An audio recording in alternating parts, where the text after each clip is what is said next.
Merci Romain, et je suis ravi de venir à Bar-le-Duc, et j'avoue, et oui, pardonnez-moi, Bar-le-Duc, il y a de l'électricité. Non, blague à part, je suis ravi de venir, et effectivement, je ne connais pas du tout ce point-là. Donc, raison de plus pour céder aux demandes pressantes de Romain. Donc, j'ai cédé de mon compte à sa demande de venir faire un topo. Surtout en plus, je vais en profiter pour annoncer ici pour la première fois à Bar-le-Duc. Donc, vous voyez. L'importance, c'est que je sors un livre, théoriquement, sort donc deuxième quinzaine de mai, et je vais vous le présenter en lisant avec le sujet mondialisme et sionisme. Et sinon, écoutez, je donne des cours de jeux politiques, il m'arrive d'être remercié par les dirigeants de ces écoles, quand ils regardent certaines vidéos sur YouTube. Voilà, ils regarderont celle-là, on verra la suite. Vous m'entendez ce micro? Son micro, ça passe ou pas? Écoutez, ravi d'être là également. Merci Romain pour ton invitation. Moi, je me suis spécialisé un peu sur la question du père depuis une dizaine d'années, ce qui m'a amené tout naturellement à m'intéresser au christianisme. Et dernièrement, au rapport entre les différentes communautés et la violence, et aussi le rapport avec le christianisme. Donc là, aujourd'hui, je vais vous parler non pas de la violence faite par des chrétiens sur des païens. C'est une conférence que je ferai peut-être un autre jour, mais je vais vous parler de la violence fondatrice. C'est-à-dire que c'est la violence qui, par le biais d'un sacrifice rituel, réinstaure un nouveau cycle et engendre une nouvelle culture. C'est de ça que je vais essayer de parler aujourd'hui. Et pour introduire, je pense que la période préélectorale est parfaite pour introduire ce dont nous allons parler cet après-midi, parce que la période préélectorale est parfaite pour introduire ce dont nous allons parler cet après-midi. C'est-à-dire les rapports entre les sociétés et les communautés, d'abord pré-chrétiennes, mais aussi hors chrétiennes, et ensuite chrétiennes, et la violence. En effet, nous sommes actuellement dans une période de crise sacrificielle, telle que l'a montré René Girard. Donc la crise sacrificielle, c'est un moment en fait où il y a une indifférenciation entre les individus, une indifférenciation totale, et la nature en fait va utiliser ce qu'on appelle un bouc émissaire pour régler le problème et entamer un nouveau cycle. Donc je vais développer un peu toute cette idée. Donc le mécanisme démocratique s'achemine par un processus d'indifférenciation généralisée et de ce qu'on appelle en anglais le double mind, que je traduirai au cours de cet après-midi par double monstrueux, même si ce n'est pas vraiment une traduction très parfaite. Donc c'est un concept qui a été théorisé par Gregory Bateson, qui était un psychanalyste. Et en fait, le double mind, le double monstrueux, c'est le fait de se trouver un espèce de modèle obstacle, une espèce de double contre qui on va se battre à l'infini. Va recréer un cycle. On parle parfois de jumeaux maléfiques ou de ce genre de choses dans tout ce qu'on trouve comme maladie, comme la schizophrénie. Donc je vais utiliser ce concept-là un peu tout au long de ma conférence. Donc l'indifférenciation, ça veut dire que les hiérarchies naturelles, comme lors des carnavals romains pendant lesquels les pauvres se divisaient en rois et les rois se divisaient en pauvres pendant une journée ou deux, les hiérarchies naturelles sont renversées. Ainsi, hors du jeu médiatique, nous avons, au cours de notre processus électoral, mis sur le même plan un banquier d'affaires, VRP Rothschild, vous aurez reconnu, un ouvrier mal habillé, une enseignante hystérique, un berger, un franc-maçon, un catholique, une nationaliste, pour ne citer que. Donc, face à cette crise d'indifférenciation, le groupe va se choisir ce qu'on appelle un bouc émissaire, ou une victime expiatrice pour remettre l'ordre. La société va en réalité se choisir une figure à détruire, autour de laquelle elle va d'abord tenter de s'unir par le geste du vote. Donc le sang ne bouge pas, mais symboliquement, de la victime élue. Le sang symbolique en fait de cette victime élue va faire office de coagulant et va permettre au groupe de se créer un nouvel ordre provisoire et de repousser la crise à la fin du prochain cycle. Donc le prochain cycle, il aura lieu dans 5 ans lors des prochaines élections. Donc vous l'aurez compris, le groupe ici, c'est la nation française. Et regardez bien les discours des candidats, tout le monde fait appel à un nouvel ordre. Tous les candidats en parlent. Mention spéciale pour Marine Le Pen, qui en parle très très souvent, et qui a comme slogan sur son affiche électorale, vous regarderez, remettre la France en ordre. C'est vraiment son cheval de bataille. Et regardez, tous les candidats ont cette rhétorique du nouvel ordre à refonder, ce qui induit la crise qui précède. On peut s'arrêter sur Mélenchon, qui a, je ne sais pas si vous avez vu son sigle, il a choisi la lettre phi, la lettre grecque que vous voyez là, si Johan, tu l'as vu. Donc en nous disant que selon lui ça rend hommage à la philosophie et à la sagesse. En réalité, ce sigle signifie une chose intéressante pour notre exposé, puisque ça signifie le cycle éternel descendant. Vous voyez, vous partez du haut, vous faites un cycle, et on peut imaginer tout à fait la suite derrière qui arrive. Donc 5 ans plus tard, cette crise cyclique se terminera par l'arrivée d'une nouvelle élection et d'un nouveau cycle, qui lui aussi demandera son bouc émissaire.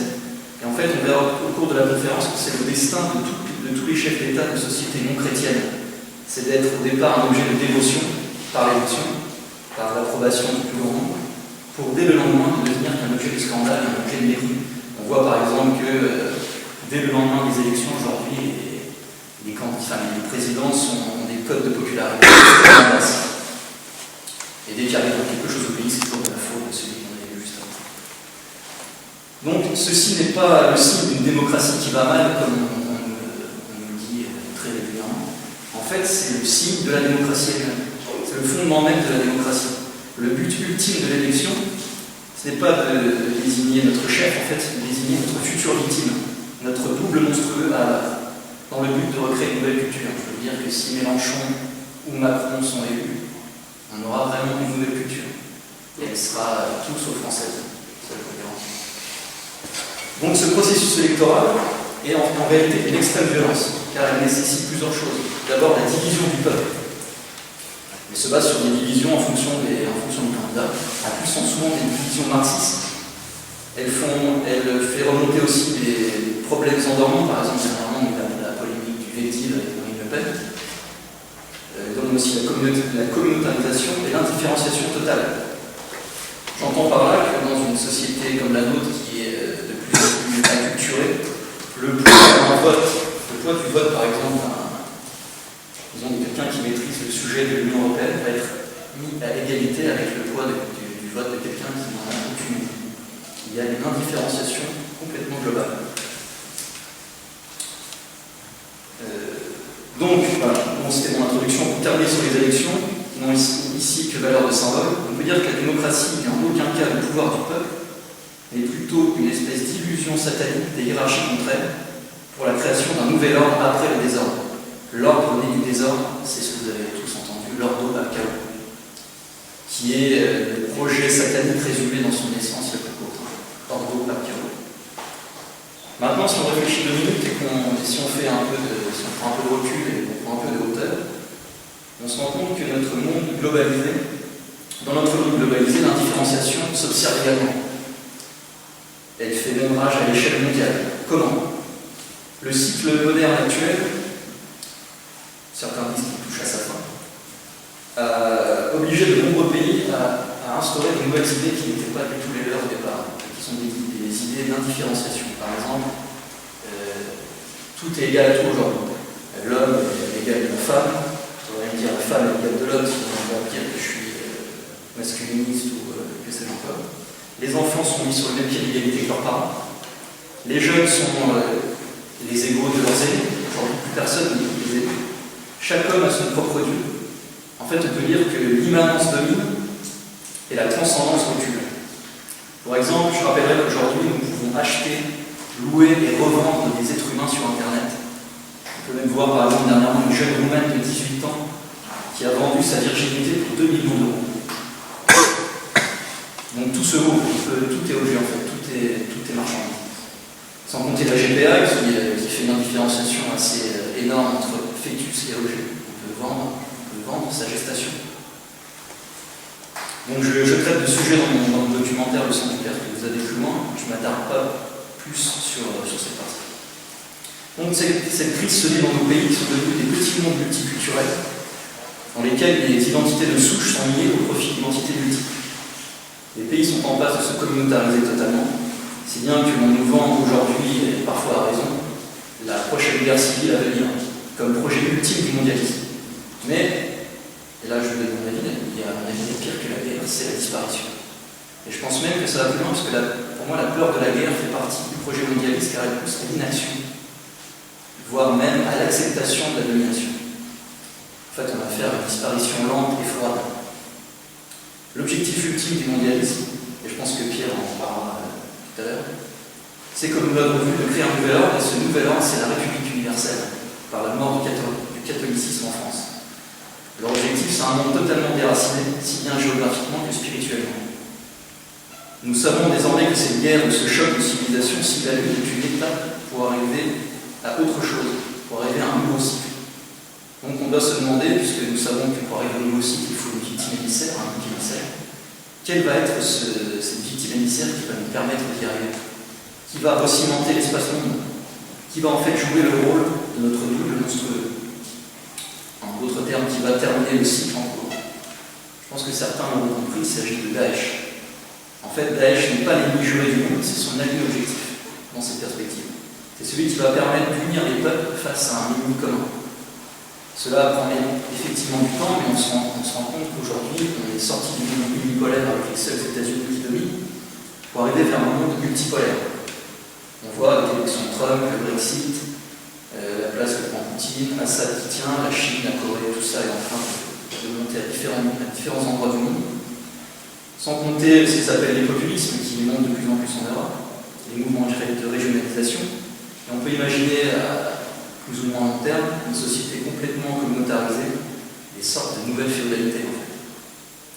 Et ce que va faire le mondialisme, c'est qu'il va utiliser ces volontés nationalistes et régionalistes, qui sont légitimes, pour réunir les peuples entre eux, pour les réunir autour de valeurs anti-chrétiennes et autour de ce qu'on entend tous les jours à la télé, du tous français, la carte d'identité, la nationalité, etc. Même aujourd'hui, Marine Le Pen.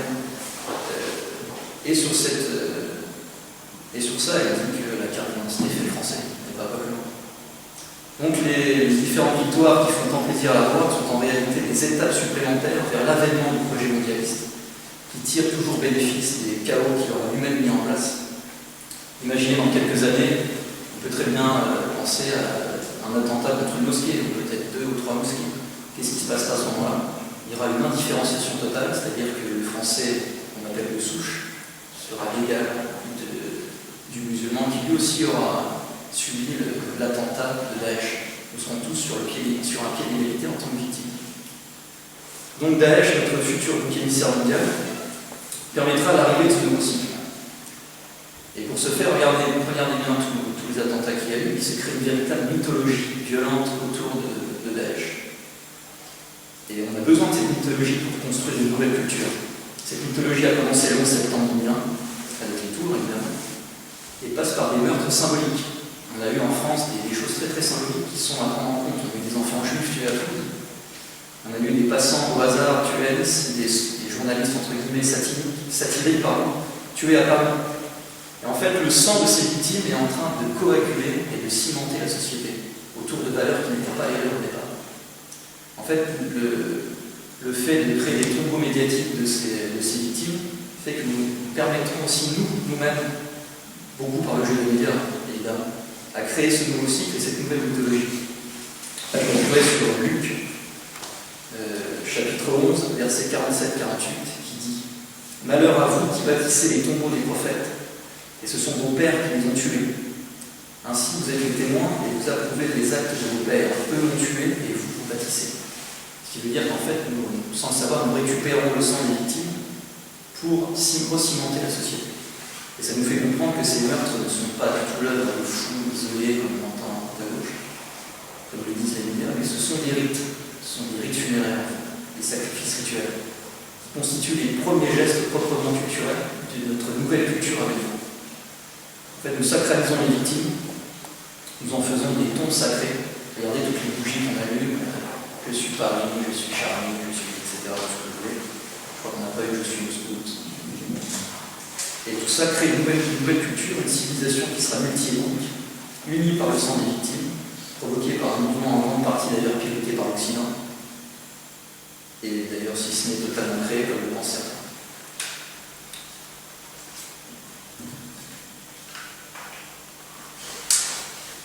Donc ceux qui suivent un peu mon travail ont connu quelques mots-clés à mon avis, qui sont le cycle, la violence, le sacrifice, qui désignent en réalité les mondes matriarcaux. Donc dans ma première partie, je vais essayer de résumer un peu les structures anthropologiques du matriarcat dans le monde primitif. Donc je vais m'appuyer sur des mythes primitifs et voir en quoi elles reprennent, enfin tous ces mythes reprennent la vision cyclique. Donc pour moi, la grande phrase pour comprendre le matriarcat, c'est celle donnée par Michel Rouche, qui dit « Au commencement était le verbe ». En fait, le patriarcat, c'est au commencement était... Pardon, Michel Rouche, pour le patriarcat, au commencement était la femme, qui contre au commencement était le verbe, qui est la vision du patriarcat. Donc au commencement était la femme, c'est-à-dire que la femme a le pouvoir de vie et le pouvoir de loi. Donc moi j'ai souscrit totalement parce que ma thèse est de dire que toutes les mythologies pré-chrétiennes et hors chrétiennes sont d'essence matriarcale, donc cycliques, donc violentes. On peut voir par exemple dans la civilisation sumaire, qui est une des plus vieilles civilisations connues à ce jour, la nature est toujours désignée par une mère originelle, qui s'appelle Tiamat. Et nous en connaissons plein d'autres, on connaît bien entendu Gaïa, mais excessivement d'autres exemples. Donc il y a plusieurs... la structure anthropologique découle de plusieurs traits. Le premier, qui est un des plus importants, retenez bien ça pour la suite, c'est la souveraineté du pouvoir va aux femmes dans la société cognitive. Elles sont déifiées. On peut sans doute l'expliquer par l'ignorance de la paternité physiologique de l'homme. En fait, l'homme n'avait pas conscience de son rôle dans la procréation. Il y a l'absence de père, bien entendu, tel que nous définissons-nous. Il y a le rôle très important de l'oncle maternel.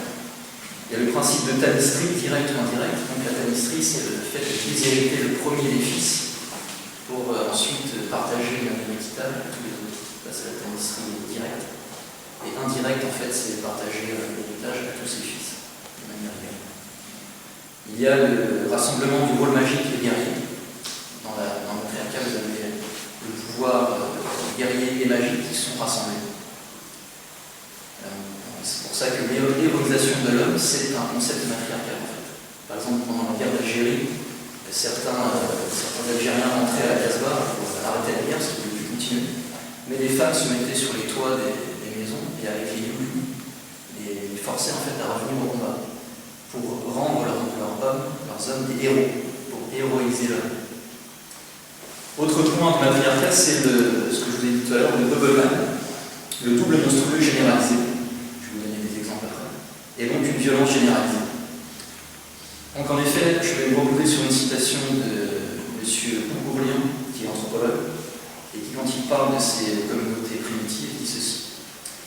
Ce temps préculturel possède une structure propre, parfaitement définie, et qui est paradoxalement fondée sur une symétrie absolue.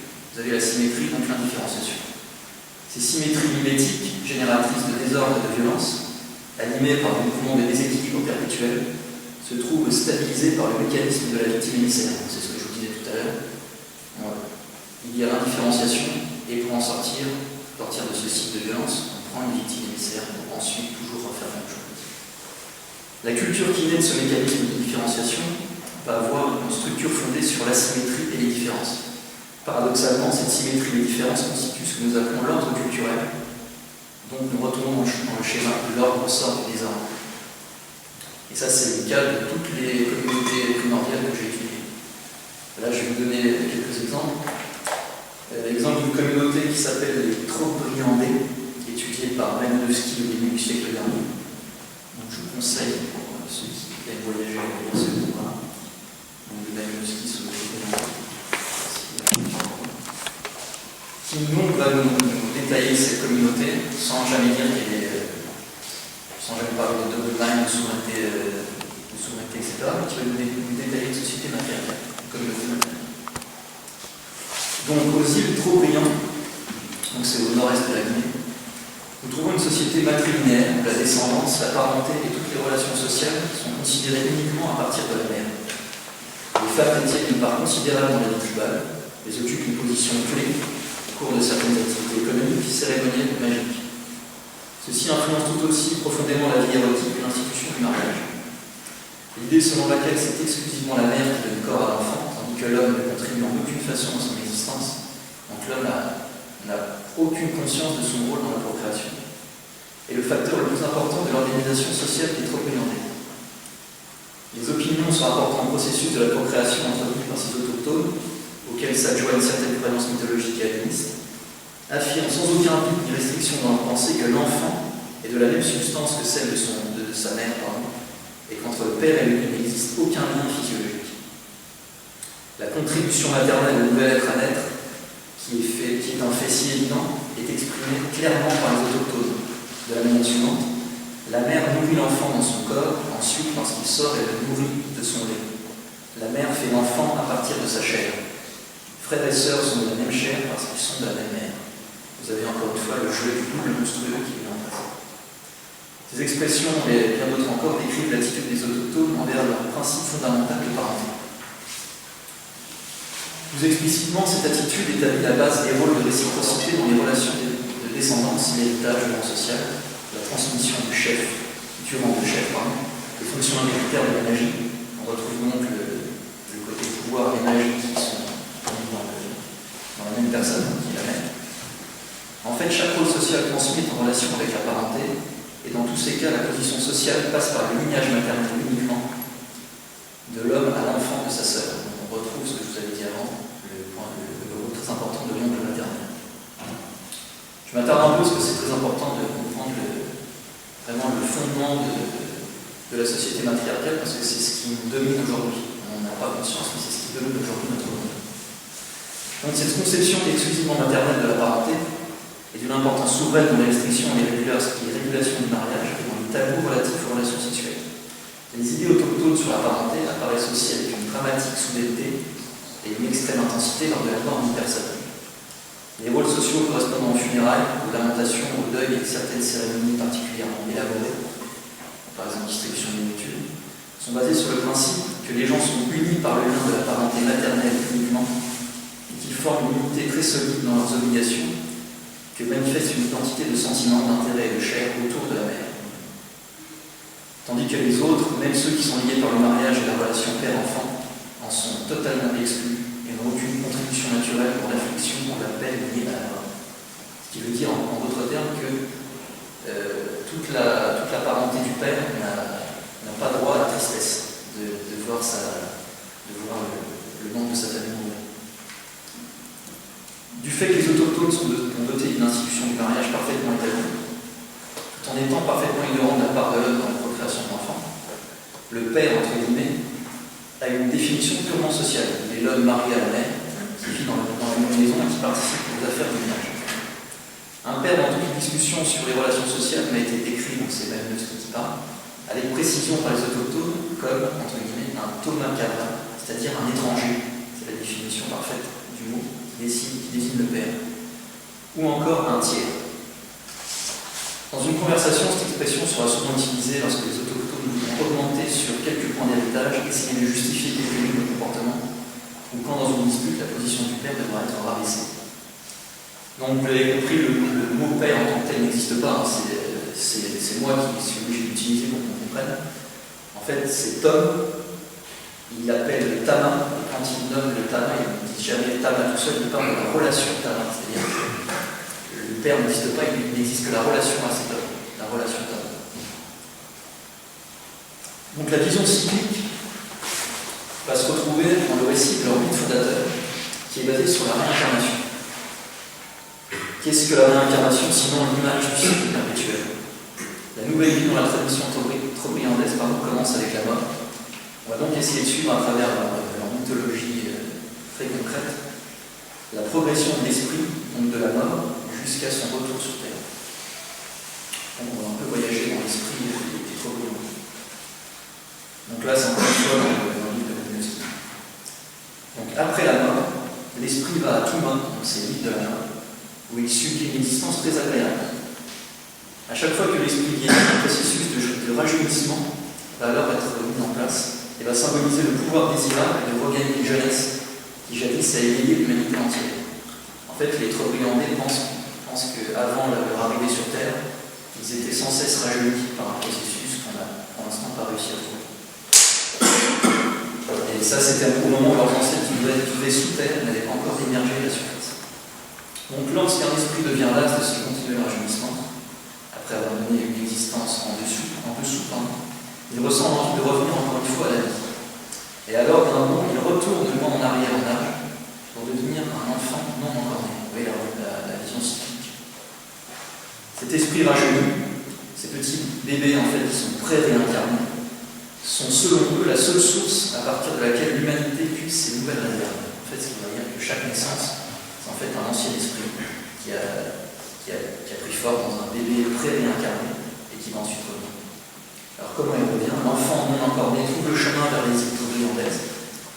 Et là, un chemin intermédiaire d'une femme. Mais toujours celui d'une femme qui provient du même clan de l'esprit, de l'enfant d'esprit lui-même, et du clan maternel, bien entendu. Donc, petit détail important dans la petite communauté, c'est qu'il est extrêmement mal vu de faire remarquer la ressemblance entre un enfant et son père. Ça, c'est quelque chose qui peut valoir de très gros problèmes. En fait, les Trobriandais refusent le double mind entre un enfant et son père, parce qu'ils ne sont pas scientifiques comme ça, mais c'est le seul double monstrueux qui peut permettre de sortir du matriarcat. Donc c'est totalement nié. Dans le livre, Malinowski raconte comment il a évité de justesse beaucoup de problèmes après avoir énoncé une ressemblance scientifique entre un fils et son père. Je vais vous citer, si vous voulez bien, deux autres mythes fondateurs qui sont étudiés par Lévi-Strauss dans le célèbre totémisme aujourd'hui. Donc c'est les Indiens Ojibwa, donc c'est au nord des Grands Lacs américains, et les Tikopia, qui sont dans l'océan Pacifique, et qui mettent tous les deux en avant le chef de la crise mimétique dont nous avons parlé, puis d'une destruction violente qui entraîne le mécanisme de la petite glycère. Donc là je m'appuie sur le livre de René Girard.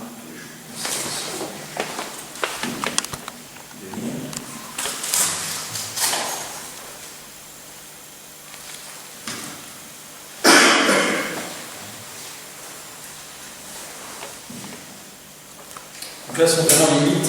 En fait, l'intérêt d'étudier la mythologie, c'est que vous comprenez l'anthropologie qui en découle. Donc là, le mythe des Ojibwa, donc du Grand Lac américain.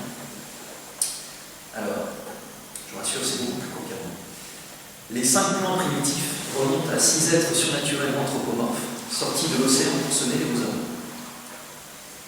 Donc là, vous avez la première distinction, en fait, la différenciation entre les hommes et les dieux. L'un d'eux avait les yeux bandés et n'osait pas regarder les Indiens, bien qu'il parut en avoir grand envie. Incapable de se contrôler, il souleva enfin son voile, et son regard tomba sur un homme qui mourut instantanément comme foudroyé. Car à dépit des dispositions amicales du visiteur, son regard était trop fort. Ses compagnons le légèrent à retourner au fond des mers. Les 5 autres restèrent parmi les Indiens et leur procurèrent beaucoup de bénédictions. Ils sont à l'origine des grands totems et clans. Donc là, on a bien vu la différenciation première, le bouc émissaire qui est ce dieu qu'on va remettre en mer, mais grâce à ça, on va créer une nouvelle culture. C'est lui qui rapporte les totems et les clans qui vont ensuite permettre de développer la culture des Indiens. Donc maintenant, le mythe, les Tikopia. Alors les Tikopia, ça se trouve dans l'océan Pacifique. Alors voici le mythe. Il y a très longtemps, les dieux ne se distinguaient pas des hommes. Toujours la même distinction, en différenciation. Et les dieux étaient sur la terre les représentants directs des clans. Or, il advint qu'un dieu étranger, Tikaro, rendit visite à Tikopia, donc la communauté dont on parle, et les dieux du pays lui préparèrent un splendide festin. Mais auparavant, ils organisèrent des épreuves de force et de vitesse pour se mesurer avec leur hôte. En pleine course, celui-ci feignit de trébucher et déclara qu'il s'était blessé. Mais alors qu'il affectait de boiter, il bondit vers la nourriture entassée et l'emporta vers une colline. La famille des dieux se lança à sa poursuite. Cette fois, Tikaro tomba pour debout, de sorte que les dieux clamiques purent lui prendre. L'un une noix de coco, l'autre un tarot, troisième des fruits de l'arbre, les derniers une manière, etc. Tikaro réussit à gagner le ciel avec la masse du festin et les 4 aliments végétaux avec des sauvés pour les hommes. Encore une fois, nous avons la première différenciation, homme-dieu. Le bouc émissaire qui est ce dieu étranger, qui va être chassé et tué, et grâce à ça, on va avoir de quoi manger. On va pouvoir créer notre nouvelle culture. Donc là, je vous ai brossé un petit portrait de ce qu'est une société matriarcale primitive. Ensuite, dans la deuxième partie, je vais m'intéresser au monde européen, puisque assez naïvement, au départ, je pensais que le monde païen européen était un monde patriarcal. Et je me suis rendu compte qu'en fait, c'est pas du tout le cas. Donc là, je m'appuie sur une figure forte qui a été créée par une mythologie celtique et germanique, qui est celle du roi prêtre. Donc le célèbre Henri Marou rappelle le cas du prêtre de Némi, qui ne pouvait devenir roi que aussi on l'assassinait. Donc on retrouve déjà au début ce principe de nouvel ordre qui est créé par les hommes et par le crime d'un bouc émissaire qui est le roi. Donc celui-là même qui devenait roi devait être alors assassiné pour trouver un successeur. Malgré son nom de roi prêtre, ce régime est donc d'essence matriarcale. Ce qu'il faut bien comprendre, c'est que ce mot matriarcal ne signifie pas seulement être dirigé par une femme, ça n'a strictement rien à voir, c'est être dirigé par un principe. Et grâce à cet exemple du roi prêtre, on va pouvoir le développer un peu. Et voir en quoi, assez paradoxalement, le monde européen païen, pré-chrétien, se rapproche beaucoup plus du monde primitif que du monde chrétien. Donc Marot qualifiait ces cas de crime mutuel d'étranges. En réalité, il y a un étrange que le principe matriarcal demande l'acte sacrificiel, il demande la victime émissaire pour recommencer ce nouveau cycle. Ici, le roi, ce sont les candidats à même, en fait. Et il faut savoir que le roi, c'était déjà été élu par le peuple. C'est vraiment un principe électoral, en fait, de créer ce bouc émissaire. Alors, le roi prêtre a une origine indo-européenne, païenne, et est traversé par un rapport étroit, presque incestueux, entre le pouvoir et la violence. Le pouvoir et donc nous retrouvons un autre principe de départ de la société matriarcale qui était le fait que le rôle, que le pouvoir magique et guerrier sont rassemblés. Alors Marcelin nous apporte un éclairage sur l'origine du concept. Il nous montre que, je cite, le prêtre est déposé, mot qui est fort de signification, si les victoires ne sont pas au rendez-vous, ou si les moissons ne sont pas bonnes. On sait également qu'en Islande, par exemple, si les femmes ne donnaient pas à ces enfants, on coupe la tête au roi pour essayer de redonner fertilité aux femmes. Je crois qu'il faut s'intéresser un peu à l'étymologie du mot roi. Donc l'étymologie va nous éclairer comme souvent sur l'essence matricielle dont nous parlons depuis tout à l'heure. Exemple avec les Goths, qui appelait leur roi Kindins, qui vient du terme Ken, qui a donné König. On devine le terme king qui donne le roi, qui vient de Tuna, ou en grec Dionès, qui signifie femme. Pourquoi est-ce que le mot roi pourrait signifier femme? Tout simplement parce que le roi n'est que l'époux d'une déesse mère toute puissante, rassemblant à la fois le pouvoir de vie et le pouvoir de mort. C'est pour cela que, par exemple, en Irlande, on introduisait les rois par un mariage à une déesse. Et c'est ce qui lui permet, comme le dit Michel Rouge, d'épouser la souveraineté. C'est ainsi que la déesse Moël est l'épouse de 9 rois irlandais. En fait, ce qui se passe, c'est que quand il y a une intronisation de roi, on lui donne la souveraineté de la déesse redescend sur lui. Et une fois qu'on coupe la tête, la souveraineté retourne à la déesse pour ensuite, après l'élection du roi, revenir sur le roi lui-même. C'est jamais le roi qui est souverain, c'est toujours la déesse à laquelle il est marié. Donc ainsi, lorsqu'on veut destituer un roi pour X raison, on lui tranche la tête sur une pierre sacrificielle pour redonner la souveraineté à la déesse, puis l'élection la fait redescendre pour un temps jusqu'au prochain roi. L'ordre sort du désordre. Donc nous sommes encore ici dans ce projet satanique de l'ordre chaos. On peut voir que la République n'a rien inventé et qu'elle, en fait, elle n'est que la continuité de ce mouvement matricien. Je vais vous donner quelques exemples de rois. Par exemple, en 869, un roi irlandais, qui était pourtant un héros pillard de son peuple, est haché en petits morceaux et livré aux ennemis normands de Dublin, où la dépouille est ensuite jetée à la mer. Un autre a le dos brisé sur une pierre sacrificielle et offert comme très souvent à Odin par les Vikings. C'est en fait un rituel de fertilité par le processus de transfert de souveraineté dont je vous ai parlé. Donc, je me suis intéressé beaucoup à Odin, puisque on a bien compris juste avant que chaque mythologie donne une anthropologie très particulière, et que si cette anthropologie est matriarcale, il fallait bien qu'il y ait une mythologie de départ qui soit matriarcale. Donc Odin, le grand dieu de la guerre et des morts, est en fait un dieu matriarcal. Pourquoi? Il a pour mère Vestla, et il tient une grande partie de ses pouvoirs non pas de son père Bob, mais de son oncle maternel. Bon, j'ai pas trop. Donc on retrouve ce qu'on a vu tout à l'heure, l'importance de l'oncle maternel. Donc c'est tout à fait logique que l'anthropologie qui découle de cette mythologie de notre société matriarcale. On a tous ces exemples parce que le nord de l'Europe devient chrétienne très très tardivement au XIIe siècle. Et du coup, ce qui est intéressant, c'est de voir que les païens du Nord pouvaient fréquenter les chrétiens du Sud, enfin de l'Europe. Et on peut se demander du coup pourquoi la figure du roi prêtre n'a pas disparu dans la Gaule, par exemple. À mon avis, ça je vous donne vraiment mon avis personnel, c'est parce qu'il y avait une hérésie à cette époque qui gagnait, qui constitue l'arianisme avec un i en même temps. L'arianisme, c'est un courant de pensée théologique des débuts du christianisme dû à Arius, théologien alexandrin du IVe siècle, et qui nous dit en fait dont le point central concerne les positions respectives de Dieu le Père et son Fils Jésus. Et selon l'arianisme, Dieu est bien divin, mais son Fils Jésus est d'abord un être humain, mais un humain disposant d'une part de divinité. Alors effectivement, évidemment, si Jésus n'est qu'un homme supérieur, le patriarcat est impossible, le cycle est en revanche toujours possible et la violence fondatrice également. Et c'est assez marrant de voir que cette idéologie va mener à des erreurs assez révélatrices.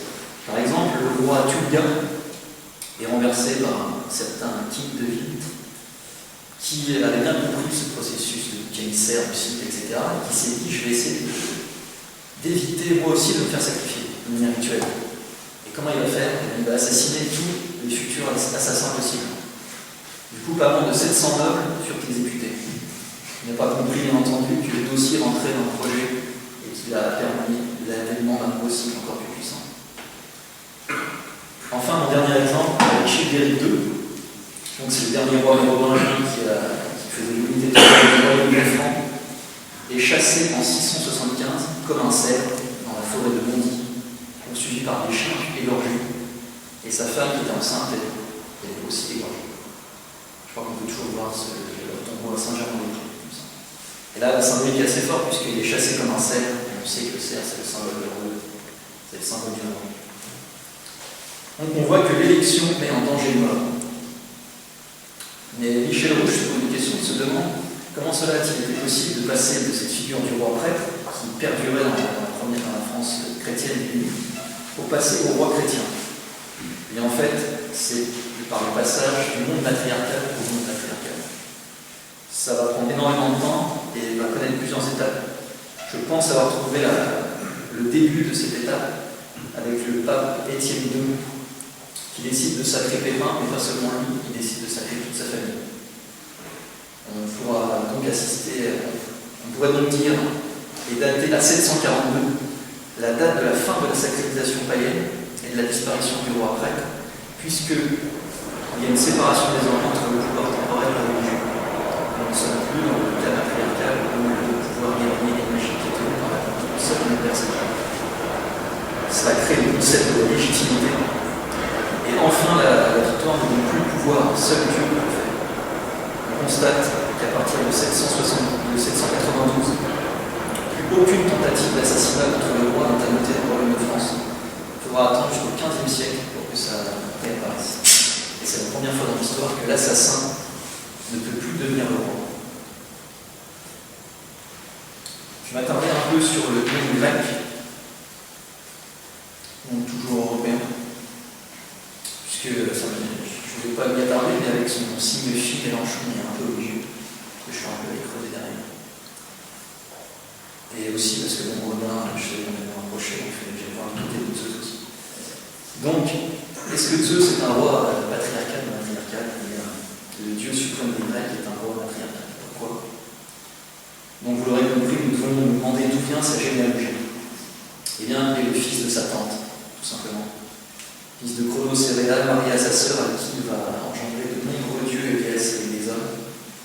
Alors il serait trop long pour s'attarder sur toute la mythologie, mais si vous en prenez une au hasard, elle sera toujours basée sur le cycle et la violence. Par exemple, la Sparte, vendue comme un symbole de la virginité, les divinités féminines jouent un très très grand rôle. Sur 50 ans, on en comparant 34 qui sont consacrés à des déesses, dont le plus souvent Athéna, qui est la plus honorée de toutes. Donc Athéna entre dans notre schéma, puisque c'est la déesse de la stratégie militaire, du pouvoir et de la mort. Sparte ont également un culte important à Castor et Pollux, les fils jumeaux de Zeus. Donc ces fils jumeaux qui sont le symbole parfait du double monstrueux de la société matriarcale. Pindare en fait des intendants de Sparte, et la tradition fait de la cité leur lieu de naissance. Leur dualité, selon les Spartes, rappelle celle des rois, ça correspond tout à fait à ce que nous avons vu avant, et constitue un double mal fondateur. Un certain nombre de miracles leur sont attribués, surtout en période de guerre, et ils sont souvent représentés aux côtés des rois pendant les campagnes, représentés par des amphores jumelles. Donc la symbolique est vraiment. On peut s'intéresser aussi aux sacrifices et aussi aux divins. On peut aussi aller voir du côté des prêtres, ce qui se passe. Donc les prêtres jouissent d'une place particulièrement importante. Et on remarque que les deux rois eux-mêmes ont le statut de prêtre. Donc nous avons le même principe que dans notre Europe pré-chrétienne, de roi prêtre. Donc le respect des rites, des fêtes religieuses et des signes divins se manifeste dans beaucoup d'anecdotes où les Spartiates renoncent au combat et aux augures défavorables, comme les tremblements de terre, etc. Et j'ai aussi découvert quelque chose d'intéressant qui remonte même, qui peut nous faire une espèce de lien avec le monde primitif du début. C'est que la religion à Sparte frappe également par ses aspects archaïques. Ainsi, on trouve des survivances de cultes non anthropomorphiques. Par exemple, Boagé, je ne sais pas si je connais bien, en Laconie, vénère un myrte sous le nom d'Artémis Sotera. Et aussi une quinzaine de Xoana sont en fait des petites statuettes en bois de représentation très grossière et qui remontent aux anciennes déesses des mondes primitifs. L'archaïsme se retrouve également dans les fêtes religieuses spartiates et dans certains sacrifices comme celui de chevaux Abélios sur le Mont Tégé. Allez voir ça, c'est assez marrant. Donc, par souci de temps, je ne vous parlerai pas du mythe d'Oedipe, mais qui rassemble également toutes les caractéristiques matriarcales, l'indifférenciation, le bouquet de sève, l'inceste, l'importance du couple éternel, etc. Et ensuite, la création de nouvelles cultures par la mort du Chélicée.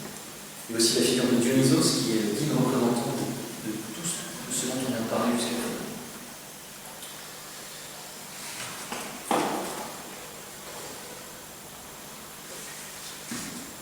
J'en arrive maintenant à la naissance du patriarcat chrétien.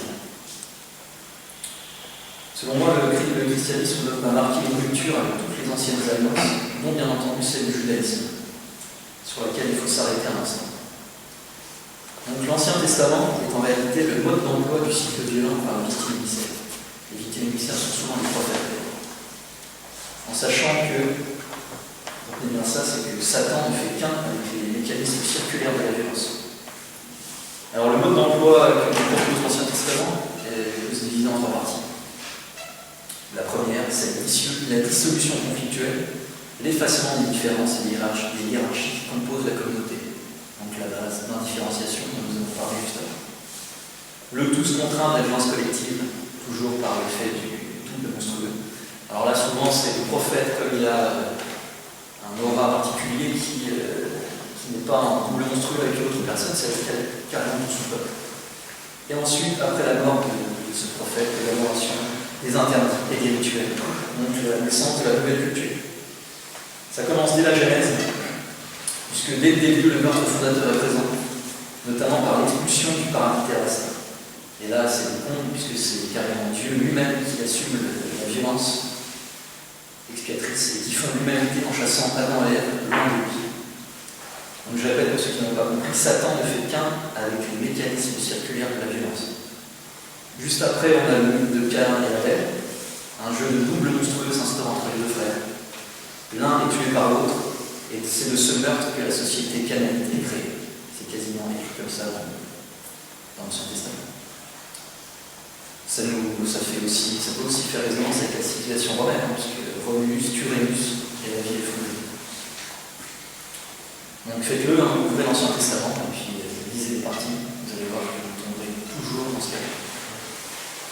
Et on ne peut pas parler du judaïsme sans s'intéresser à la Kabbale. Donc je vais aller aussi chercher un peu dans la Kabbale ce que ça raconte. Donc le livre de la mystique juive. Et ce texte de Gershom Scholem que je vais vous lire nous parle de la vision cyclique de l'histoire selon la Kabbale. Donc ça c'est dans un chapitre assez évocateur pour nous.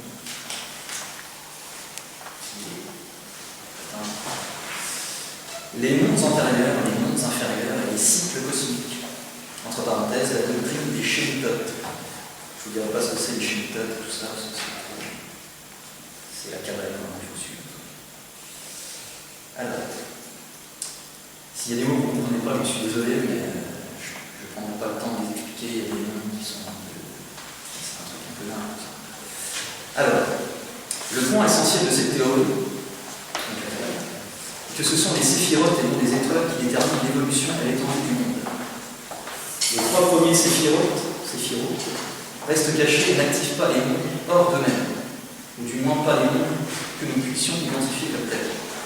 À partir de la séphira Bina, qui est aussi appelée la mère du monde, comme de par hasard, les 7 séphirotes qui émergent qui en émergent une perceptible et émanée. Chacune de ces séphirotes a un rôle particulier dans un cycle de création, lequel passe sous son autorité et est influencé par sa nature particulière. Chacun de ces cycles cosmiques, liés à l'une des séphirotes, est appelé Shemitah ou année sabbatique, et c'est tiré directement du Deutéronome, numéro 15, et a une vie active de 6 000 ans, selon eux, bien entendu. Alors, le 7e millénium, qui est la période de Shemitah, le Shabbat du cycle, les forces séphirotiques cessent de fonctionner et le monde retourne au chaos. On a toujours cette vision cyclique. Le désordre, le chaos, retrait, nouvelle culture. En conséquence, le monde est renouvelé par la puissance de la séphira suivante et activé pour un nouveau cycle. À la fin de toutes les Shemitotes, il y a le grand jubilé, lorsque non seulement tous les mondes inférieurs, mais aussi les 7 séphirotes tutrices, bien entendu, sont réabsorbés en Bina. Je suis vraiment désolé pour tous ces termes. L'unité de base du monde, d'après eux, est dès lors le jubilé de 50 000 ans, qui est subdivisé comme il est décrit ci-dessus.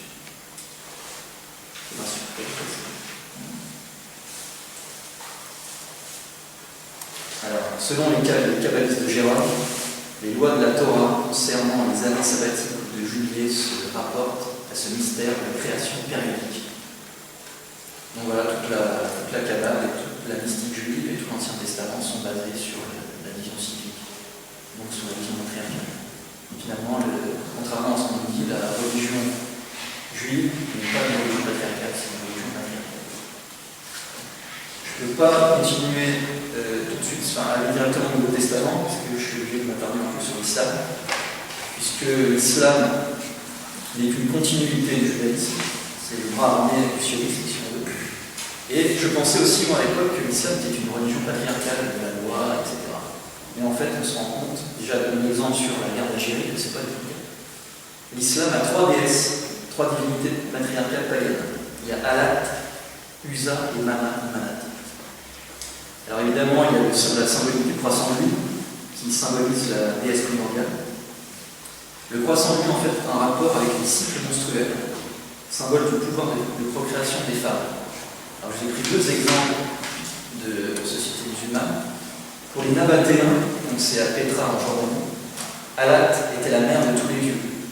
Pour les autres arabes, Alat, qui a aussi appelé Alat, Aguza ou Manat, étaient les filles d'Allah et étaient les intermédiaires entre Dieu et les hommes pour obtenir ces bénédictions.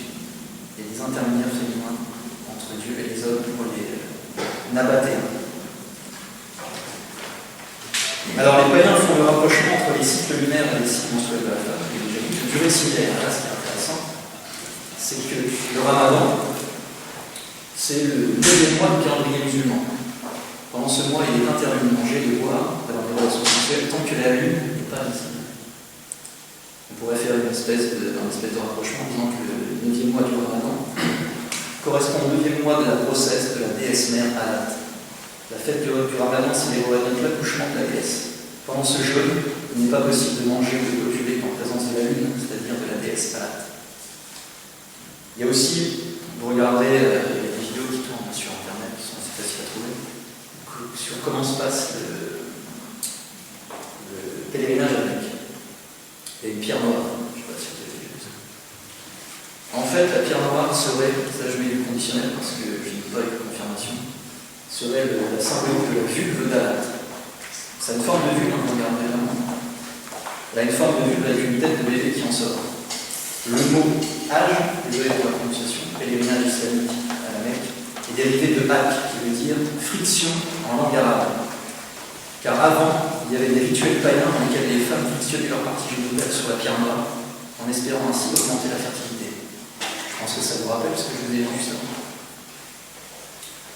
Donc elles enduisaient la pierre avec le sang de leur règle et tournaient nues tout autour. On regardera les vidéos parce que font en ce moment les musulmans autour de la pierre.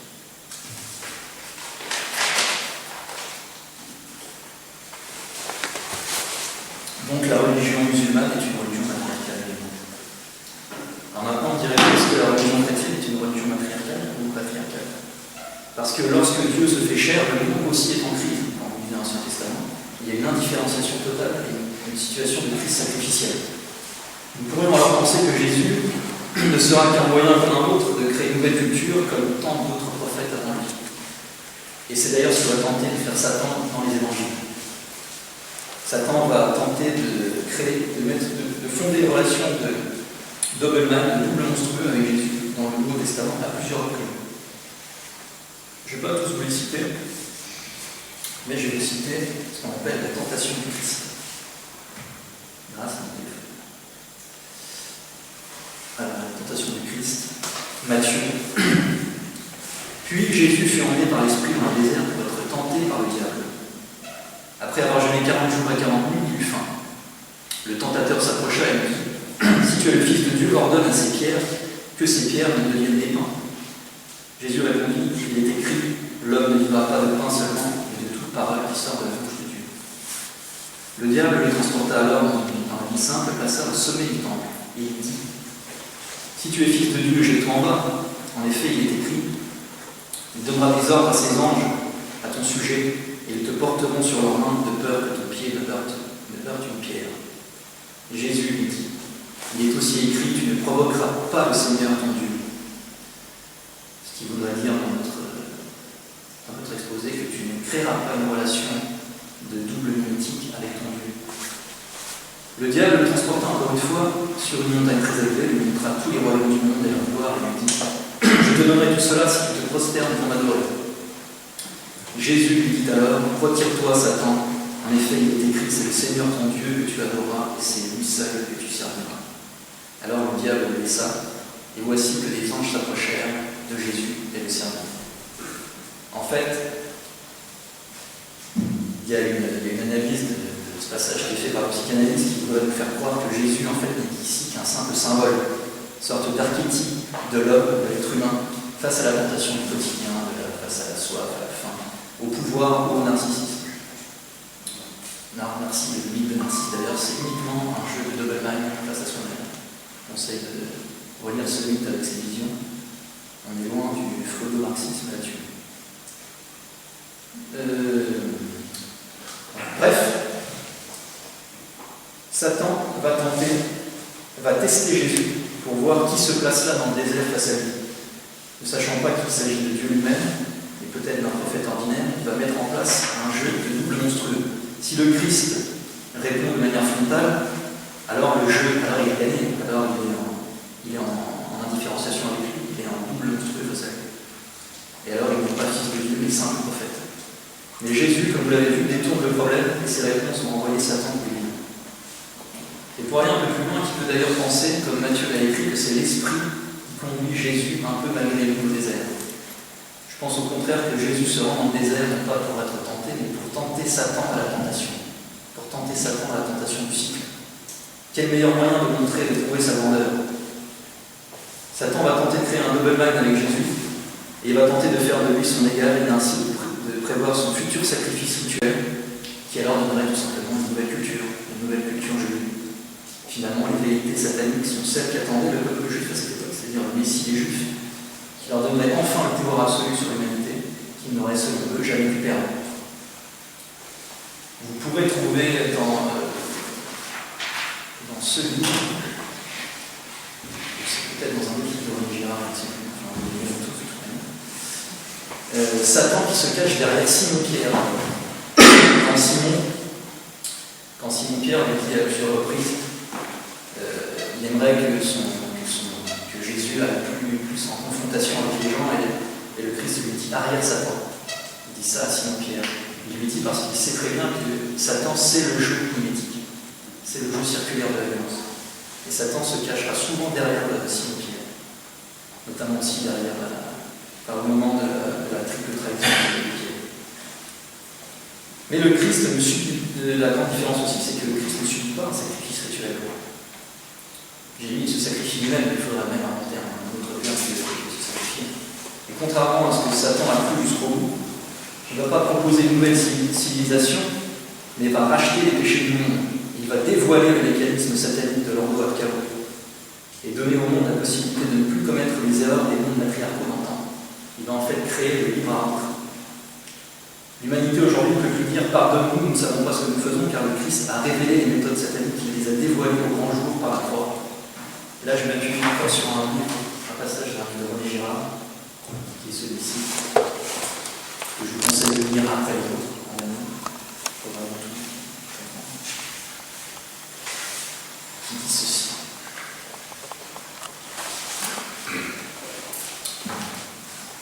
Loin d'être obtenu par la violence, le triomphe de la croix est le fruit d'un renoncement si total que la violence peut se déchaîner tout son sou sur le Christ, sans se douter qu'en se déchaînant, elle rend manifeste ce qui lui importe de dissimuler, sans soupçonner que ce déchaînement va se retourner contre elle, cette fois, car il sera enregistré et représenté très exactement dans le récit de la Passion. En fait, les évangiles, face à l'Ancien Testament qui était le mode d'emploi du cycle violent, les évangiles, c'est le mode d'emploi de la fin de la violence. Et ceux qui ne sont pas croyants, on va appeler ça un mythe, mais ça va créer une anthropologie particulière, ça va permettre la figure du roi de France, qui est le seul roi qui n'est pas l'époux d'une déesse, mais l'époux du lieutenant du Christ, c'est-à-dire qui représente le Christ lui-même. Là, je vous renvoie à la conférence que j'avais donnée avec Charles Romain, où je détaille bien plus ce point-là. Mais par exemple, il y a la tanistrie, par exemple, c'est complètement banni par le régime, par l'ancien régime des rois de France. C'est le premier des fils qui a tout. Mais il y a plein d'autres exemples que je développais dans la conférence. Donc nous avons, selon moi, la première société patriarcale, qui est complètement différente des autres. Alors maintenant, dans quel monde sommes-nous? Est-ce que nous sommes dans un monde patriarcal ou matriarcal? Est-ce qu'il y a des cycles violents? Est-ce qu'il y a de la violence dans notre société?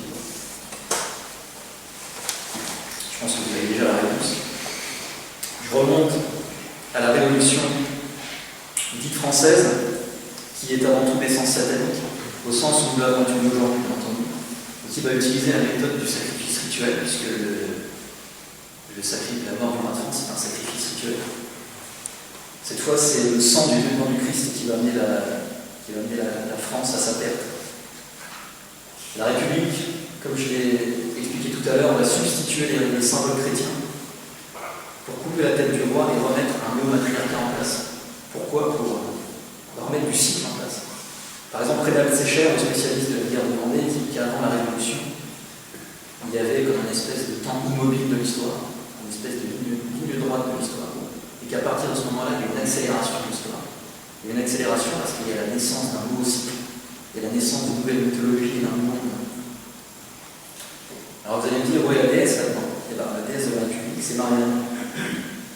L'élection ne met en place que l'époux de cette déesse. Voici notre chère, je vais l'appeler Bedoin, c'est comment déjà? Qui, c'est pas mal comme image, qui se fait surveiller par la déesse Marianne. Là pour les lords, on a des sites des Rossinois. Parole de Régis Debray, je cite cette fois sur Internet. La République, ce ne sont pas seulement des institutions. Il faut avoir la foi. Il faut avoir la foi en la déesse Marianne. Je vais faire la faute de citer la prière à la déesse, qui est ceci. Salut Marianne, pleine de force. Le peuple est avec toi. Le fruit de tes entrailles, la République est bénie. Le fruit de tes entrailles de la déesse Marianne, c'est la République elle-même. C'est Marianne qui a fondé la République, c'est pas la déesse. Après, ils osent mettre Sainte Marianne. Sainte Marianne, mère du roi, aie pitié de nous. Sainte Marianne, délivre-nous, Vierge de l'égalité, délivre-nous des rois et des papes. Forcément. Sainte Marianne, Vierge de l'égalité, délivre-nous des aristos. En plus, c'est écrit. Sainte Marie-Anne, Vierge de la Fraternité, délivre-nous des soldats. Sainte Marie-Anne, Vierge de la Justice, délivre-nous des juges, et exauce-nous de finir par ainsi soit-il. Et il dit clairement pour lui que l'Assemblée nationale, c'est le temple de la République. C'est le temple de la religion politique. Donc pour terminer, pour laver un peu à fond, je viens de faire reciter cette prière pour dire cette année. Je vais finir par notre Père, puisque si ce que je dis ouais, c'est le système patriarcal catholique qui sera de remettre le mondialisme patriarcal galopant. Soyez attentifs à la prière, parce qu'il y a tout dedans. Il y a le remède contre les cycles mimétiques, contre la violence et contre le mal. Notre Père qui es aux cieux, que ton nom soit sanctifié, que ton règne vienne, que ta volonté soit faite sur la terre comme au ciel. Donne-nous aujourd'hui notre pain quotidien. Pardonne-nous nos offenses comme nous pardonnons aussi à ceux qui nous ont offensés. Ne nous induis pas en tentation, mais délivre-nous du mal. Car c'est à toi qu'appartiennent le règne, la puissance et la gloire pour les siècles et les siècles. Ainsi soit-il. Je vous remercie de m'avoir écouté.